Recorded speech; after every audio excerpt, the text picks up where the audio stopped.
Donald Trump, aujourd'hui, je ne parle pas en diplomate, je parle en homme libre, je parle en homme des peuples que votre empire a trop longtemps traités comme des territoires sans voix. Ce que vous appelez la capture de Maduro, nous l'appelons un enlèvement politique. Ce que vous appelez la loi, nous l'appelons le terrorisme d'État. Oui, terrorisme d'État. Parce que lorsqu'une puissance utilise la force, la peur et la coercition pour humilier un président élu, ce n'est plus de la justice, c'est de la domination. Monsieur Trump, écoutez bien. Quand un président africain est renversé, vous appelez cela une transition. Quand un président latino-américain est capturé, vous appelez cela une opération. Mais quand vos intérêts sont menacés, vous appelez cela la démocratie. Deux poids, deux mesures. Toujours, aujourd'hui, Maduro. Demain qui? Aujourd'hui, c'est le Venezuela. Hier, c'était l'Irak. Avant-hier, la Libye. Et demain, ce sera n'importe quel pays qui ose dire non. Vous voulez faire croire au monde qu'aucune nation n'est souveraine sans votre permission. Mais je vous le dis clairement, un président n'est pas une proie. Un État n'est pas une chasse gardée. Un peuple n'est pas un troupeau. Ce que vous avez fait au Venezuela n'est pas un message envoyé à Maduro. C'est un message de menace envoyé à tous les peuples libres. Monsieur Trump, vous avez franchi une ligne. Vous avez prouvé une chose au monde entier. La souveraineté, selon Washington, est conditionnelle. Conditionnelle à l'obéissance, conditionnelle au silence, conditionnelle à la soumission. Mais l'Afrique regarde, l'Amérique latine regarde, Haïti regarde, le monde regarde. Et cette fois, nous ne ferons pas semblant de ne rien voir. Dans la prochaine partie, je vais vous dire pourquoi ce geste vous affaiblit plus qu'il ne vous renforce et pourquoi l'ère de l'impunité impériale touche à sa fin. Monsieur Trump, vous croyez que la force, c'est d'arrêter un homme. Vous croyez que la puissance, c'est d'humilier un État devant les caméras. Vous vous trompez.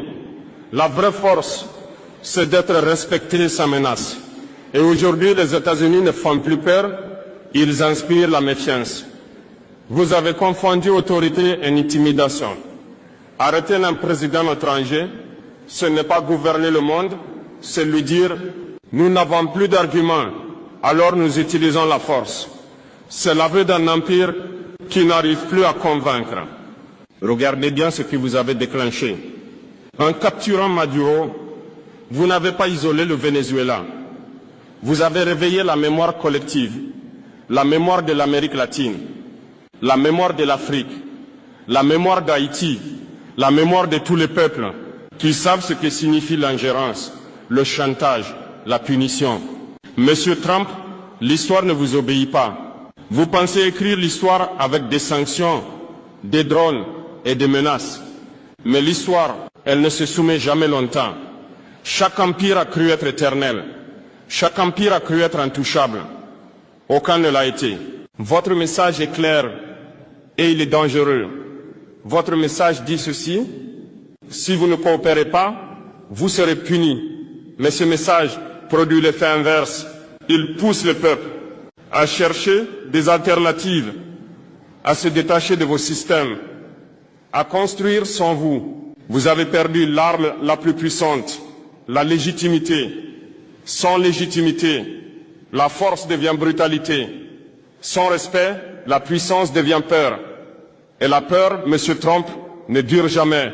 Je vous le dis sans menace, mais sans faiblesse. Ce que vous avez fait à Maduro sera étudié, analysé, retenu. Et chaque pays saura désormais que la protection américaine a un prix, la soumission totale. Je vais vous expliquer pourquoi l'Afrique ne sera plus jamais un terrain d'expérimentation et pourquoi ce monde unipolaire touche à sa fin. Monsieur Trump, pendant trop longtemps, l'Afrique a été traitée comme un terrain d'essai.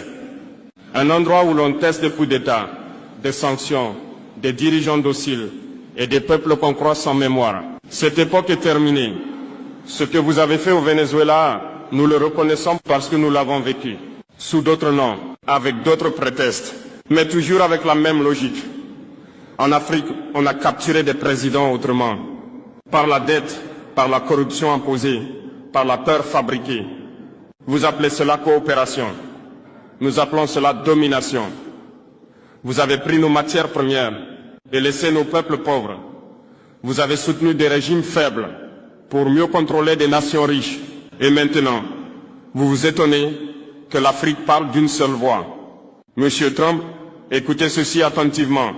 L'Afrique observe la capture de Maduro comme un miroir du passé et un avertissement pour l'avenir. Si un président latino-américain peut être humilié publiquement, alors aucun président africain n'est en sécurité dans votre ordre mondial. Mais voici ce que vous n'avez pas compris. Nous ne voulons pas remplacer un maître par un autre. Nous ne voulons pas changer de chaîne. Nous voulons les briser. L'Afrique ne mendie plus. Elle s'organise, elle apprend, elle coopère autrement. Votre monde unipolaire se fissure. Vous appelez cela une menace. Nous appelons cela un rééquilibrage naturel de l'histoire. Quand un système ne profite qu'à une minorité, il finit toujours par être